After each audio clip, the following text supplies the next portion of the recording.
This race comes down to you. This race comes down to nobody but us. Let's go over to The View because we got their incredible analysis of everything. And Whoopi also wants to freak you out because Trump's coming for the women and the gays. I'm simply going to say this race comes down to you. This race comes down to nobody but us.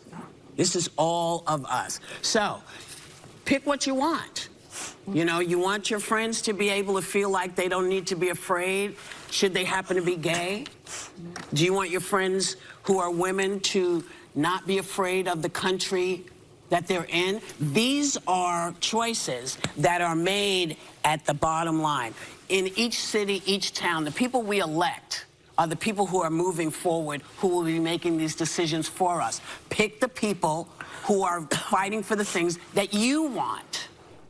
Yes, pick the people who are fighting for the things that you want. I'd like a border. I'd like to remove DEI from the institutions. I'd like lower taxes. I'd like states' rights. I'd like rule of law. I'd like better policing. I'd like less homeless people. Those are things that generally now are more associated with the Republican Party, and Donald Trump is the titular head, good word, of the Republican Party. Also, the idea that Trump is coming for the women and he's coming for the gays, it's so boring, and we've been through this a million times, and that isn't to say that there aren't some, let's say, more radical religious people on the right who don't really like the gays, but Donald Trump certainly is not one of them. You all know the story. I'll recap it in 42 seconds of when I went to Mar-a-Lago. I met Trump for the first time, and Junior introduced us, and I was standing there with David, and Trump looks at me, and he goes, I kind of recognize you. Who are you? And I was like, well, I'm Dave Rubin. I'm on Tucker sometimes. Maybe you see me. And he's like, oh, yeah. And he looks at David, my husband. Who are you? He goes, well, I'm his husband. And Trump goes, that's great. And he gets up and he stands up. I want to shake your hands. And he goes, you know what your only problem is? Pointing at me.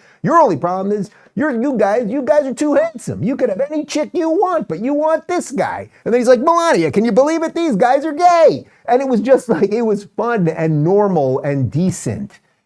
And that is very the reverse, actually, of the way the left treats the gays, where they should be worshipped. You should be on your knees with the gays.